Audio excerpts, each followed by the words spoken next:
15장입니다. 사도행전 15장 22절로 27절에 있는 말씀입니다. 사도행전 15장 22절로 27절에 있는 말씀, 22절로 27절 같이 한번 22절부터 27절까지를 읽어보겠습니다. 이에 사도와 장로와 온 교회가 그 중에서 사람들을 택하여 바울과 바나바와 함께 안디옥으로 보내기를 결정하니 곧 형제 중에 인도자인 바사바라 하는 유다와 실라더라.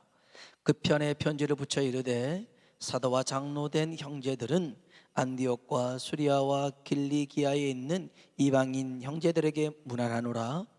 들은즉 우리 가운데서 어떤 사람들이 우리의 지시도 없이 나가서 말로 너희를 괴롭게 하고 마음을 혼란하게 한다 하기로 사람을 택하여 우리 주 예수 그리스도의 이름을 위하여 생명을 아끼지 아니하는 자인 우리가 사랑하는 바나바와 바울과 함께 너희에게 보내기를 만장일치로 결정하였노라. 그리하여 유다와 실라를 보내니 그들도 이 일을 말로 전하리라. 아멘. 아멘. 우리 한번 인사할까요? 하나님의 은혜가 당신에게 임하기를 원합니다. 하나님의 은혜가 당신에게 임하기를 원합니다. 아멘. 한 번 더 하나님이 당신에게 복 주시기를 원합니다. 하나님이 당신에게 복 주시기를 원합니다. 아멘. 어떻게 오늘 하루 잘 보내셨습니까? 오늘 누구를 만나셨습니까? 어떤 일을 하셨습니까? 그 하루 살아가는 동안 어떻게 마음에 좀 기쁨이 있었습니까? 아니면 짜증이 났습니까? 스트레스를 받았습니까? 조급함이 생겼습니까? 아니면 여유가 있어서 좀 이렇게 사람에게 기회를 주기도 했습니까? 여러분 아십니까? 자동차에는요 사람의 분노를 조절하는 장치가 있대요. 여러분 차 한번 보십시오. 거기에 보면 모든 차에 사람의 분노를 조절하는 장치가 있는데 비상깜빡이라는 겁니다. 그래서 누가 이렇게 끼어들잖아요. 그러면 확 화를 내다가 거기서 미안합니다 깜빡하면 이렇게 쑥그러져요. 아 바빴나 보다. 근데 안 하고 가잖아요. 그러면 화가 나서 막 라이트 켜고 막 빵빵거리고 그럴 수 있는데 비상깜빡이 한번 켜면 미안합니다. 아우 나도 마찬가지죠. 들어가서 깜빡을 켜면 뒤에서 빵빵 하려다가도 그냥 봐줘요. 그러니까 사람의 분노를 조절시키는 장치 잘 사용하시길 바랍니다. 오늘 우리 삶 속에서요 사실은 사소한 것 때문에 일을 망치는 경우도 있고 또 사소한 일을 잘 처리해서 일에 열매를 맺는 경우가 있습니다. 몇 년 전이었습니다. 이 어떤 사람이 시끄럽다는 이유로 아파트 외벽을 청소하는 그 작업자의 그 줄을 잘라버린 경우가 있었습니다. 그래서 이 사람이 줄이 끊어져서 떨어져서 죽었잖아요. 아이들 5명이 있었는데 미성년자 아이들이 5명이었대요. 기가 막히지 않습니까? 그보다 한 일주일 전에는 인터넷 설치하러 왔던 기사가 있는데 인터넷 속도가 느리다고 설치 기사를 찔러 죽였다는 거예요. 말도 안 되는 일이죠. 근데 지금 현대를 살아가는 사람들의 특징 중에 몇 가지가 있는데 바빠요. 여유가 없어요. 항상 피곤해요. 만성 피로. 그리고 잘 참질 못해요. 사소한 일에 목숨 걸어요. 그건 목숨 걸 일 아니잖아요. 그런데 그런 일들이 있습니다. 왜 이런 일들이 생겨날까 생각해 보면 물론 우리가 죄인이기 때문에 그런 죄성을 발휘해서 그럴 수 있습니다. 그러나 모두가 그렇다는 건 아니잖아요. 다 죄인이라고 해서 무조건 그렇게 욱해서 모든 일들을 처리하지는 않지 않습니까? 좀 더 현실적인 이유를 찾아본다면 가진 자와 가지지 못한 자의 차이가 있습니다. 가진 사람들은요 좀 여유가 있습니다. 여백이 있어요 사람이.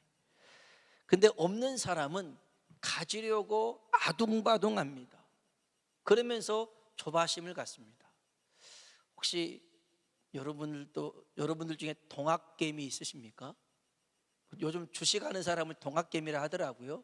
전 주식을 한 번도 해본 적이 없어서. 그래서 이 주식이 사람을 들었다 놨다 살렸다 죽였다, 주식이 막 능력이라 하더라고요. 그래서 주가가 올라가면 이야 하다 떨어지면 이야, 이걸로 아니 주님으로 인해서 내 삶이 기뻐야 되는데 주식으로 인하여서 이거 왔다 갔다 해버리는 일들이 생겨난다 하더라고요. 기가 찰 일이죠. 근데 진짜 돈 많은 사람들은요, 한번 탁 넣어놓고 신경도 안 쓴대요. 진짜. 그리고 좀 있다가 올랐네? 떨어졌네? 그것뿐이지. 그런데 빚내서 투자한 사람들은 하루하루가 시간 단위로 10분 단위로 확인하면서 조바심을 낸다라는 거죠. 저는 이런 것들이 어떤 우리의 그 경제적인 이유만이 아니라 신앙생활에도 마찬가지인 것 같아요. 복음을 가진 자와 갖지 못한 자의 차이가 있습니다. 은혜를 받은 자와 받지 못한 자의 차이가 있습니다. 하나님의 말씀을 가진 자와 가지지 못한 자의 차이가 있습니다. 여러분, 진짜를 가진 사람은 가짜에 연연하지 않습니다. 진짜를 가진 사람은 사소한 것에 목숨 걸지 않습니다. 왜냐하면 진짜를 잡았잖아요. 진짜를 가지고 있잖아요. 오늘 이 밤에 세상의 것에, 사소한 것에 흔들리지 않는 복음의 능력을 소유하시길 주님의 이름으로 축원합니다. 이 세상의 것에 흔들리지 마시고, 또 사소한 것에 흔들리지 마시고 복음의 능력에 붙잡히시길 주의 이름으로 축복합니다.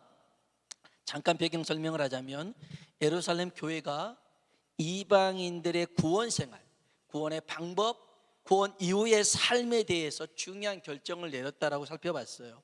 첫 번째, 구원은 유대인이든 이방인이든 상관없이 예수 그리스도를 믿기만 하면 구원받는다는 것입니다. 율법이나 교훈이나 전통을 따라서 구원받는 게 아니라 율법의 완성을 이루신 예수 그리스도를 믿을 때 우리가 모든 율법을 다 지키게 된다라는 것입니다. 그러면 구원받은 이후에 율법을, 전통을 지킬 필요는 없느냐?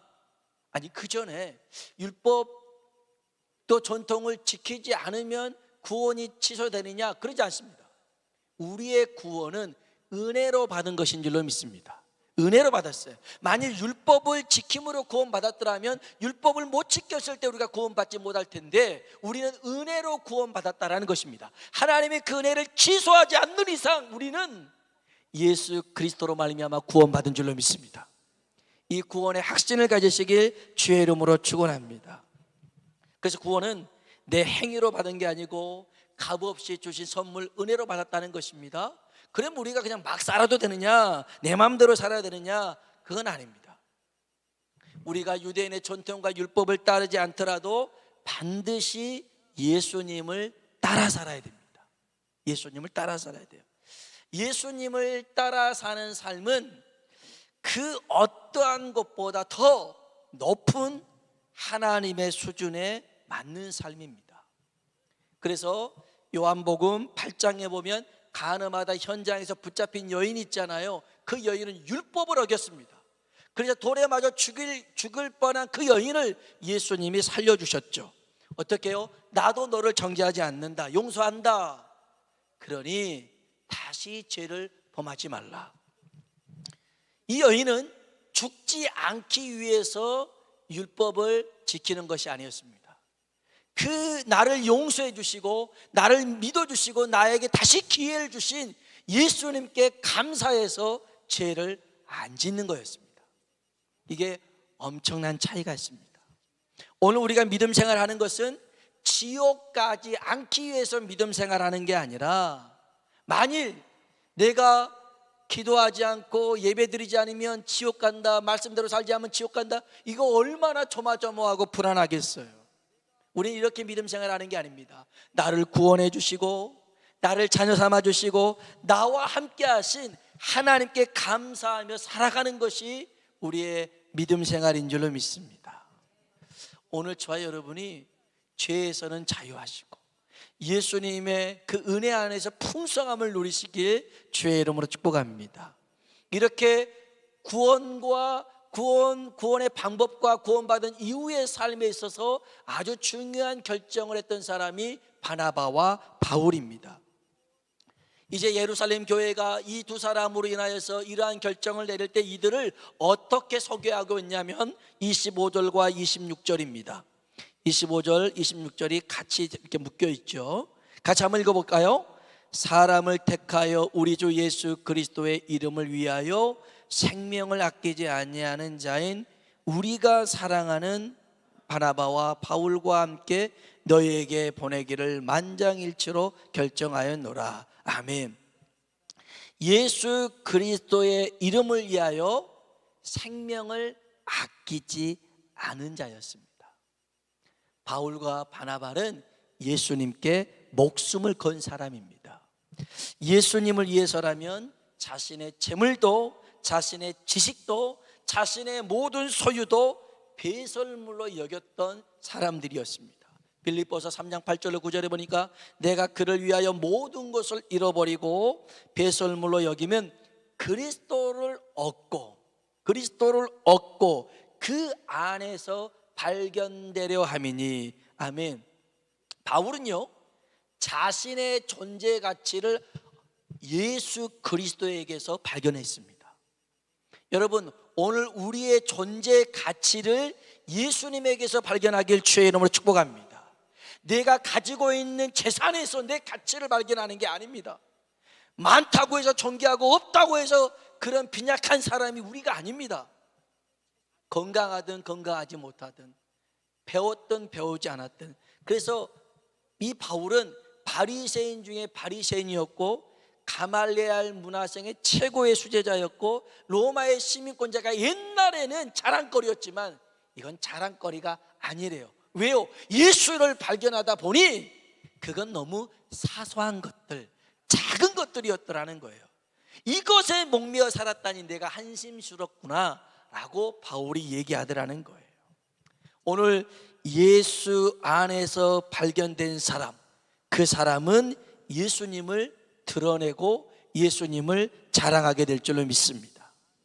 그래서 빌립보서 1장 20절 21절에 보니까 나의 간절한 기대와 소망을 따라 아무 일에든지 부끄러워하지 아니하고 지금도 전과 같이 온전히 담대하여 살든지 죽든지 내 몸에서 그리스도가 존귀하게 되려 하려 하느니 이는 내게 사는 것이 그리스도니 죽는 것도 유익함이라. 내가 사는 것도 그리스도, 죽는 것도 그리스도. 내 삶의 존재 이유는 예수 그리스도라는 것입니다. 오늘 여러분 어떻게 사셨습니까? 뭐 하면서 사셨습니까? 그 일을, 그 결정을 주님이 참 잘했다라고 말해줄 만한 일들을 하셨습니까?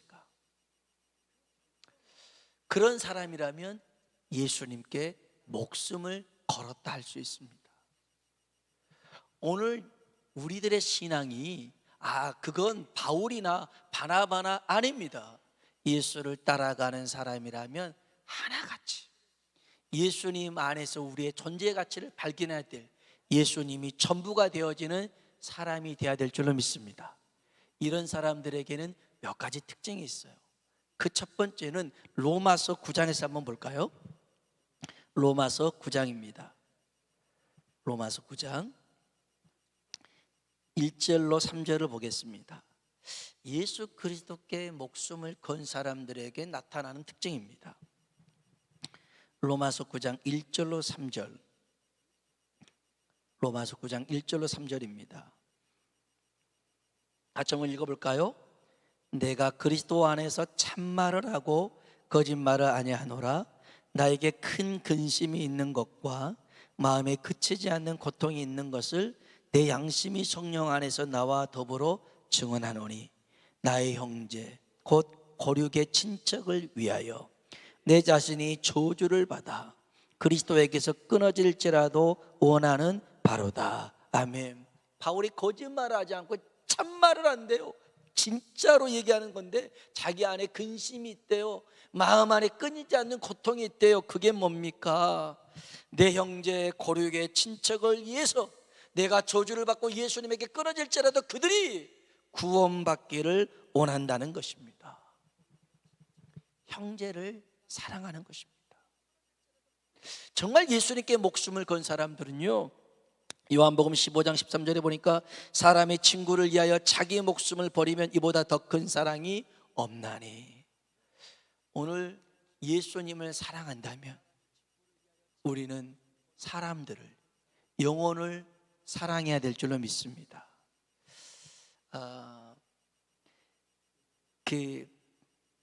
이수연이라는 사람이 있습니다. 20년 전, 어제죠, 1월 26일 날 이 친구가 이제 고려대를 다니다가 휴학을 하고 일본에 유학을 갔습니다. 그런데 이때 도쿄의 시노쿠보역에서 전철을 기다리는데 일본인 취객이, 술 취한 사람이 선로에 떨어집니다. 전철은 옵니다. 일본 사람입니다. 술 취해서 쓰러졌습니다. 그런데 이 한국 사람 이수연이 내려갑니다. 그리고 이 사람을 구하려다가 죽습니다. 한국 사람이 일본 사람을 구하다가 죽습니다. 일본 사람이기 때문에 구하려고 한 것도 아니고 한국 사람이기 때문에 구하려는 것도 아니라 사람이기 때문에, 인간이기 때문에 도움을 줬던 이 사람. 그래서 지금 한일 관계가 별로 안 좋잖아요. 그럼에도 불구하고 이 이수연이라는 친구의 그런 친구를 추모하고 기념하기 위해서 한일이 지도자들이 다 모여서 또 이렇게 어제 그 기념식을 또 가졌다고도 얘기하더라고요. 귀한 일이죠.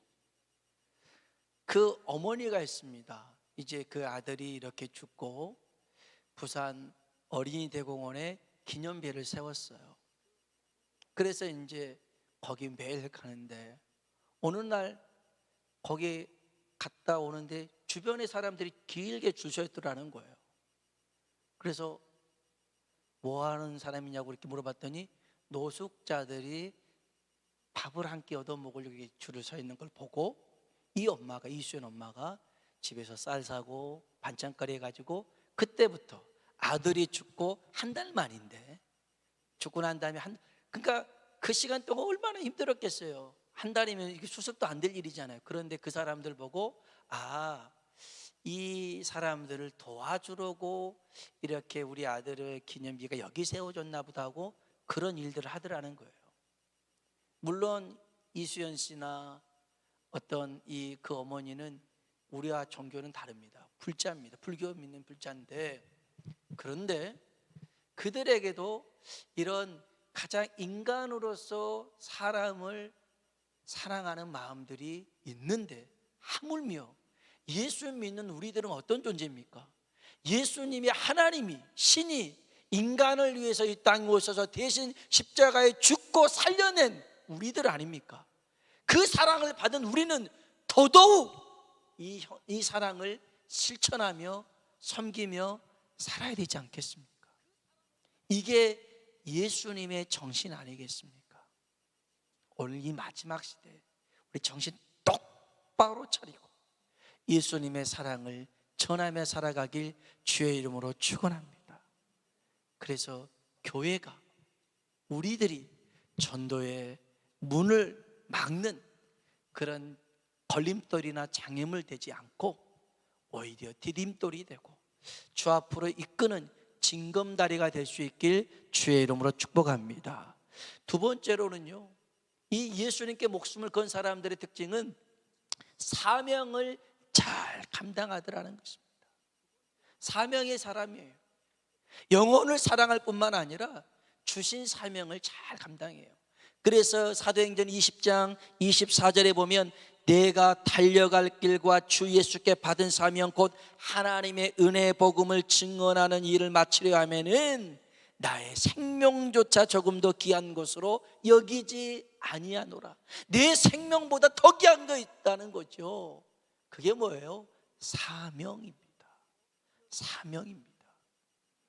오늘 여러분에게 주신 사명은요, 담임 목사가 준 것도 아니고요, 그 누가 회원들이 뽑아놓은 것도 아니고요, 하나님이 담임 목사를 통해서 회원들을 통해서 그 자리에 세워주셨어요.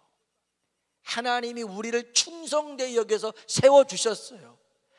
그게 크든 작든 하나님이 주신 것이라면 맡은 자에게 구할 것은 뭐죠? 충성인 줄로 믿습니다. 충성입니다. 정말 생명보다 내게 주신 사명을 귀하게 여길 때 하나님은 그를 사랑하시고 축복하십니다. 사람들에게는 드러나지 않아도요, 하나님은 묵묵히 충성하는 자들을 다 보고 계시고 알고 계십니다. 그 사역들 잘 감당할 수 있는 귀한 사명자가 되길 주의 이름으로 축복합니다. 마지막 세 번째가 있습니다. 이건 한번 찾아볼까요? 디모데후서 4장입니다. 디모데후서 4장. 디모데후서 4장 7절로 8절입니다. 디모데후서 4장 7절로 8절에 있는 말씀.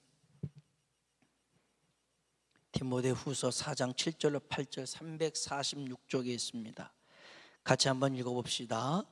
나는 선한 싸움을 싸우고 나의 달려갈 길을 마치고 믿음을 지켰으니 이제 후로는 나를 위하여 의의 면류관이 예비되었으므로 주 곧 의로우신 재판장이 그날이 내게 주실 것이며 내게만 아니라 주의 나타나심을 사모하는 모든 자에게도니라. 아멘. 아멘.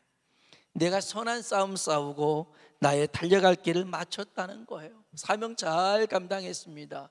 그리고 뭘 지켰어요? 믿음을 지켰습니다. 언제까지? 주님 앞에 설 때까지. 여러분, 예수님께 목숨을 건 사람들은 끝까지 이 믿음을 잘 지키는 겁니다. 끝까지입니다. 하나님의 그 신실하심에 매달리는 사람입니다. 유석경이라는 전도사님이 계시는데요, 이분이 서울대 불문과를 졸업을 합니다. 사법고시 2차를 준비하는데 아버지가 돌아가셨어요. 그래서 사법고시를 그만두고 유명 학원에서 10년 동안을 강사로 보냅니다. 그리고 2010년에 선교사로 헌신하게 됩니다. 미국 트리니티 신학에서 목회학 석사 과정을 시작하고요, 이제 졸업을 한 학기 남겨둔 그 시간에 이제 모 교회였던 지구촌 교회에서 인턴 전도사 과정을 밟습니다. 이제 선교사로서 그 사역을 감당하려고 하는데, 근데 몸이 이상합니다. 안 좋습니다. 그래서 종합검진을 받아보니 직장암 말기를 판정받습니다. 직장암 말기입니다. 병원에서 그럽니다. 수술해도 1년밖에 못 산다.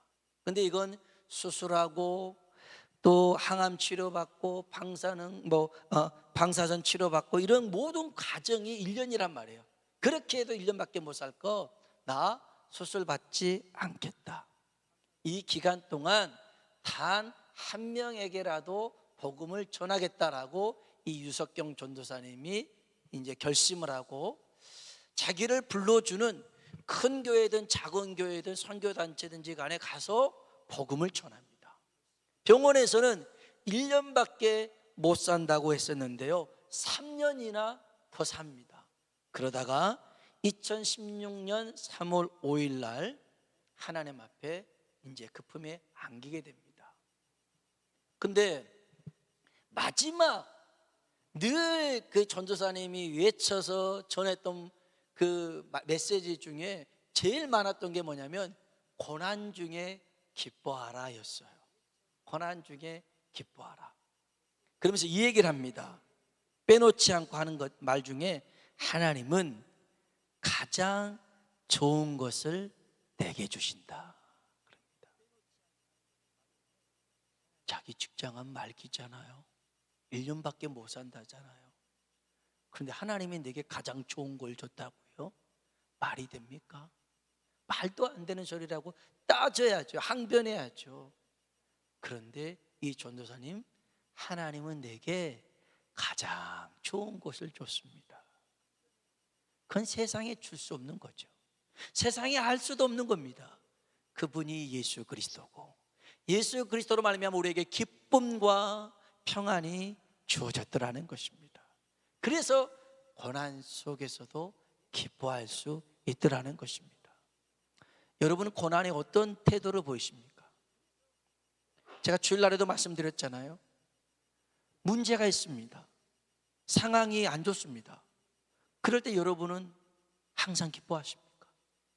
범사에 감사하십니까? 그럴 때 목사님은 그렇게 하십니까? 라고 한다면 저도 할 말이 없습니다. 그런데 우리는 그 문제랑 상황 속에 우리 자신을 가둬버린다는 게 문제죠. 주님은 그 너머에 계시는데 우리는 그 문제에 가둬서 거기서 짓눌림을 당한다는 거죠. 아닙니다. 예수 그리스도의 사람은, 예수님께 목숨을 건 사람은 끝까지 믿음을 지키는데 어떤 믿음이에요? 하나님은 가장 좋은 것을 내게 주신다. 하나님의 신실하심입니다. 여러분, 하나님의 신실하심을 끝까지 붙드시길 주의 이름으로 축원합니다.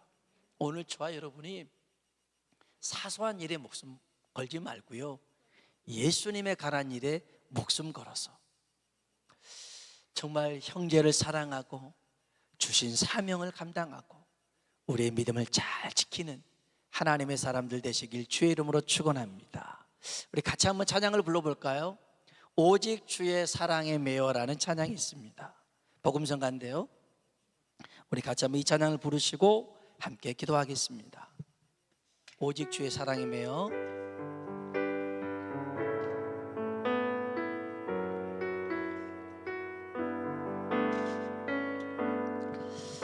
하나님, 오늘 이 밤 내가 사소한 것이 아니라 주님께 붙들리고 매기를 원합니다. 오직 주의